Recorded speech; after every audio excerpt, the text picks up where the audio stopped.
Land of the Lustrous is a masterpiece. Now, there are two things that I've been very appreciative of since I started making videos, and that's the fact that it gives me an outlet to talk about series I've read with you all that I'd never get the chance to talk about with my actual friends because they haven't read them. And it also gives me an excuse to spend some days just laying around and reading manga on my phone. One of, if not the best manga that I've been reading has been a little story known as Houseki No Kuni, also known as Land of the Lustrous. Serialized in 2012 by Haruko Ichikawa, Land of the Lustrous tells a beautifully grim and tragic story that I really can't give enough justice in a semi-spoiler-free review, but I'll do my best. The story follows a group of immortal gemstone creatures that closely resemble humans called the Lustrous. They all live together in a singular place on Earth, and they're all given jobs to carry out, with the most prominent one being to fight off Lunarians, another species from the moon that comes down every few days to capture and take gems away and use them for whatever mysterious intentions they have for them. These jobs, as well as their lives, are given to them by their sensei, a wise and old man.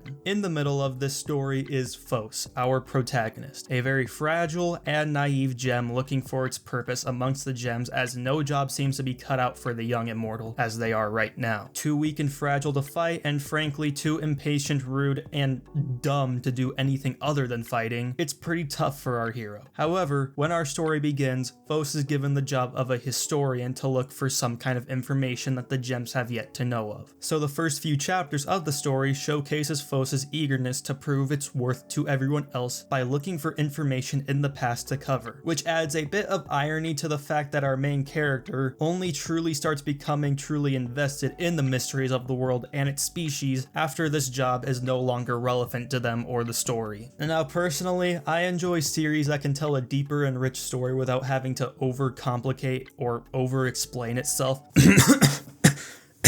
And Land of the Lustrous perfectly fits that mold for me. There are many underlying messages and themes that the story subtly gets across without making it too difficult for you to read or understand. The paneling and artwork is very simple, which made my experience with the story go much smoother. I will say getting into the story was a bit difficult at first because the characters share a very similar design, and it's a bit hard to distinguish who's who at times when their hairstyles are really the only way to tell the difference. Now that does change over time and it also makes sense thematically, but I will say I was a bit confused at first, but thankfully that was not the case after like chapter 10, which is also when the story starts to pick up significantly. While the designs are very simple in detail and everyone wears the same clothes, all the characters become easy to distinguish when you get to know them. And the designs, in my opinion, are genius. One thing I've noticed in this series is when a character's personality begins to change, their physical appearance also does as well, and that is always the case. Now, a lot of manga do this, but Lustrous does this better than any other in my opinion. It makes the character almost unrecognizable, which makes sense when they are completely different from how they were at the start of the story. Most of the supporting cast doesn't seem to go through much change until the near end, and when they do change, they're like entirely different people, and so their designs become unrecognizable at that point. Whether it's severe trauma causing it or the true self of said character finally coming out, this is always the case with them. And speaking of which, this has easily one of the best character casts in all of manga. Every character, both big and small, are so different from one another and have loads of complexity underneath their very distinct personalities and jobs, with my favorite probably being Yellow Diamond or the Doctor. Even the supposed villains, the Lunarians, become more and more complex when you actually get to meet them. And when I use the term villain, I use it very, very loosely, as when you really get caught up to the story, it becomes hard to say who the clear antagonist of this series is. And unironically, the one who fits this mold the most is our protagonist, Phos.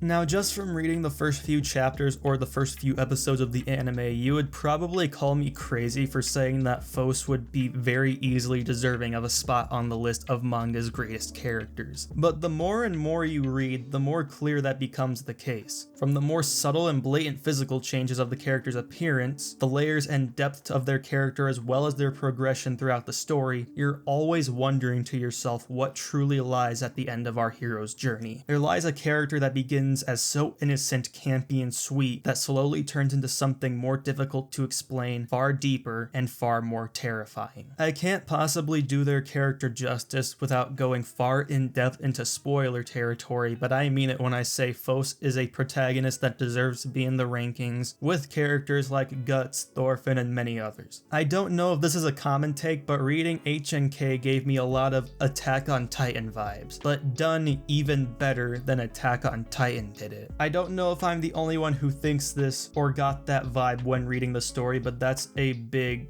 comparison that I could make. The story feels like Attack on Titan done perfectly. There are also many religious undertones in the themes and storytelling, but as someone who isn't very well knowledge with Buddhism, I'm not going to try explaining it as it's not really my place to. I don't have the time to do the research right now, and I'll sound like an idiot. But there's many videos I'll recommend watching that are well worth a look into that go deeper into the story. But keep in mind they do spoil the story, so this is more so for people that actually read it. And if you haven't read the manga, well then read it now, it's amazing. But one thing I can talk about is how this story handles the use of its immortal characters. While they cannot die, the stakes and tension are still there because of the mystery of what happens to gems when the Lunarians take them, as well as the effect that certain transformations can have on the psyche of our character. Them being immortal also begs the question of if their life truly has any meaning or purpose. As death is believed to be what truly gives life value, what hope does an immortal race have if they have no purpose? You begin to get the feeling that they're just walking aimlessly with no end goal, with no finish line. How will an immortal actually deal with the concept of death?